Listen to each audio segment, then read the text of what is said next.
1.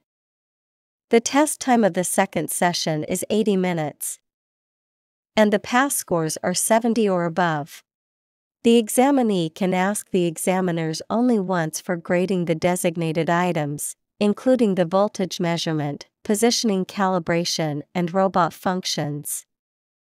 No repeated grading of the above items is allowed at the second session test. 2. In the test time, the examinee should follow the safety laws. If any collision happens when the robot is running, the first collision will take 20 points off and the second collision will be taken as a major mistake for which the score is evaluated as 0. Meanwhile, the examinee will be deprived of the test right, asked to leave the test site and responsible for the damages which are estimated for the recovery. 3.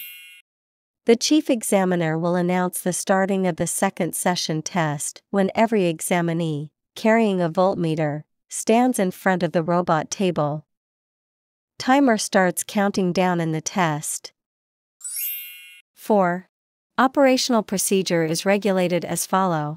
1. The examinee measures the voltage on the power side of the 220V power switch and asks the examiner to check the result.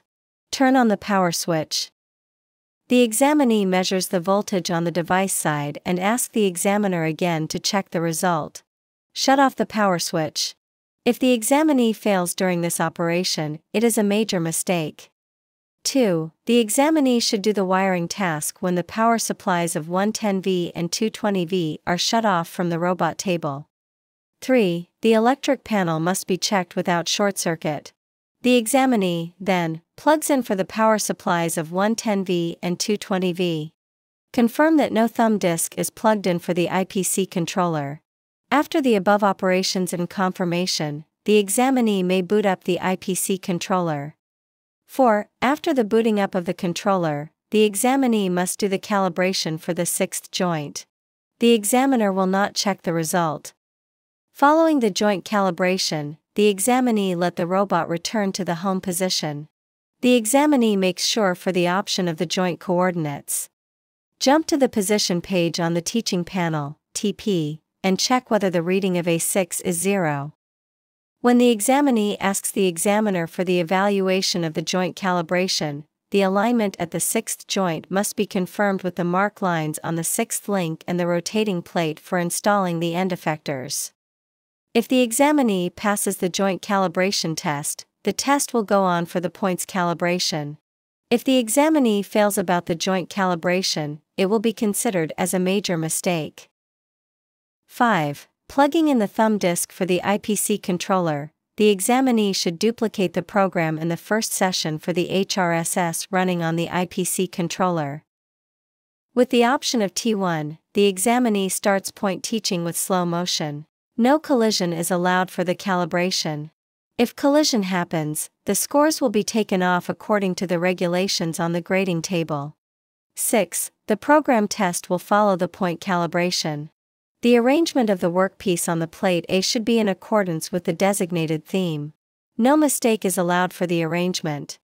For the theme C, which only needs 8 workpieces, the workpieces with the yellow mark should be placed on the positions with the odd numbers. 7. The examinee may ask the examiner for the key which chooses the EXT option for the program testing. The examinee should follow the safety regulations, otherwise any violation against the safety laws will be evaluated as a major mistake. 8. When the above items are completed, the examinee may ask the examiner for the grading. 5. Operational evaluation. 1. The examinee should point at the controller valve of the air supply, and say, "The controller valve is normal and the air pressure lies in the working range." 2. The examinee moves the control box outside the alarm area, sets up the red ribbon posts, hook up the alarm plate on the red ribbon, takes TP and occupies an appropriated position outside the alarm area. When the operational speed is set as 10%, the examinee chooses the EXT option for the test. 3. The examinee pushes the button of RSR1 to trigger the robot operations according the program codes, GL on.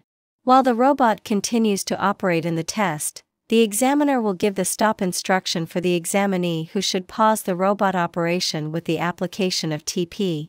The operation of the robot pauses, GL on and YL on.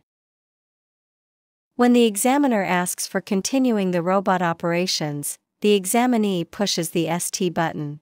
The robot continues the operation, GL on.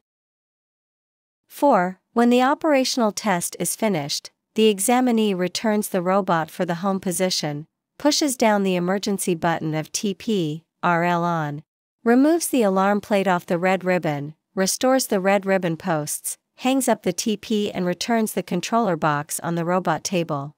5. The examinee reads the start and end times logged in the TP and reports to the examiner for the recording on the evaluation table.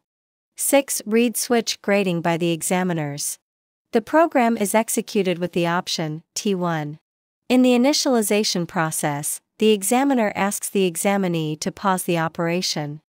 The air supply is cut off. The examinee restores the operation and the examiner checks whether the program deals with the alarm signal for the abnormal operation of the pneumatic gripper. 7. With the robot keeps in the static state, the examiner checks the electric wiring, air piping and the setting of the tool coordinates. The examinee should illustrate the application of the tool coordinates in the program for the examiner. 8. The examinee duplicates the program and saves in the thumb disk, cleans the robot table and returns the thumb disk. The examinee will learn the test score and should sign her/his name on the evaluation table. The test is then finished, and the examinee will be asked to leave the test site. 9. Last reminder, the submitted program must be named R+ test ID. Good luck with the test.